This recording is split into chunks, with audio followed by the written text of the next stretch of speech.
Hello, what is up mga mom, sir, ma'am? Ako po si Ralph Cifra, isang visual artist from Manila, Philippines. And today we are going to customize the Vintage Coach Hampton Watercolor Tote.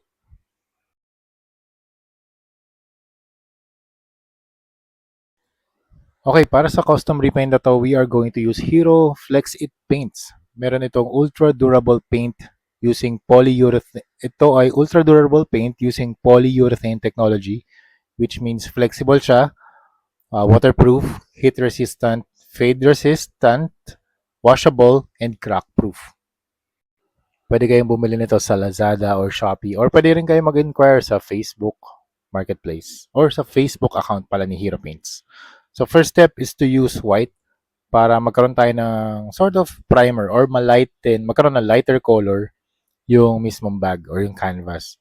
Ang material nito ay canvas or rather cloth bag pala ito. Okay? So cloth fabric. So yun yung gagawin natin custom repaint ngayon. So ito na yung status, meron na siyang light layer and ang next na kulay na apply natin ay orange. So I'm using a fairly old brush para mag-seep in yung paint dun sa surface. Okay? Recommended na mag-apply tayo ng, for this project, ganun pa rin, multiple thin coats pa rin ang recommended ko para dito sa mga surfaces na kahit mga canvas, kahit na cloth, fabric, or kahit nga plastic, applicable din yan sa mga toy custom repaints. I-apply lang natin dito sa bag. For this type of canvases or surface textures, kailangan natin ng Hero Flex It Paints. Ang Hero Flex It Paints ay applicable on any materials. So, real leather, faux leather, denim, rubber midsole, pwede rin sa sapatos. Nakagawa na ako ng custom repaint na sapatos. Ginamit ko rin yung Hero Flex It Paints and super cool. Thank you very much Hero Paints for sponsoring this video. Pwede rin sa mga cosplay materials, pwede rin sa canvas shoes. Also applicable on styrofoam, polyurethane, textile, soft vinyl, rubber, and tote bags. And great din siya for customization purposes like restoration, recoloring, hand painting, and airbrushing.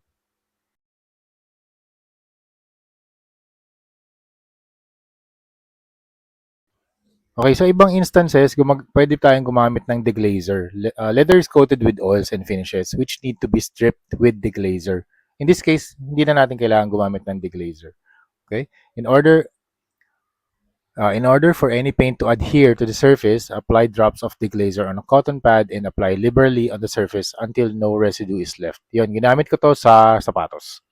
And also, Flexit paint is different from normal acrylic paint because of the polyurethane technology. This makes it much more flexible and durable so that your paint job will last even in outdoor conditions. You can apply this with airbrush or brush. Tapos, kapag tapos na kayo sa project nyo, para maprotektahan yung paint job na ginawa nyo, pwede kayo mag-apply ng finisher.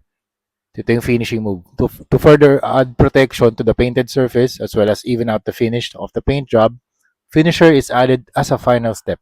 Apply thinly with brush or airbrush. Okay, so next step ang parang motif na bag na to ay parang siya Mondrian style. So blocks of different colors. So first layer, talagang hindi papantay yan mga ma'am sir. Okay? Kailangan nyo lang i-block talaga yung colors and then the second layer of paint, magiging ano na siya, mas pantay na yung kulay and after that, yung third layer, pwede nyo nang pwede na kayo mag-detail work. Ibig sabihin, yung mga malalalim na areas, pwede nyo nang pintahan. Okay, so big areas first, medium areas, and then smaller areas. So, ganun yung method na ginawa natin dito. You can apply at least siguro mga 2 to 3 coats of paint kung ano yung gusto nyong intensity of color. Kasi syempre, pag mas maraming layers, mas intense yung kulay, mas vibrant.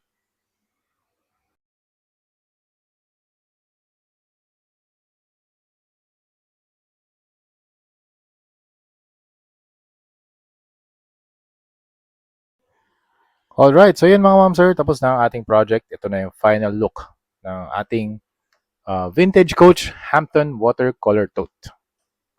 Again, thank you very much Hero Paints for sponsoring this video. Gumamit tayo ng mga Hero Paints, Hero Flex It Paints.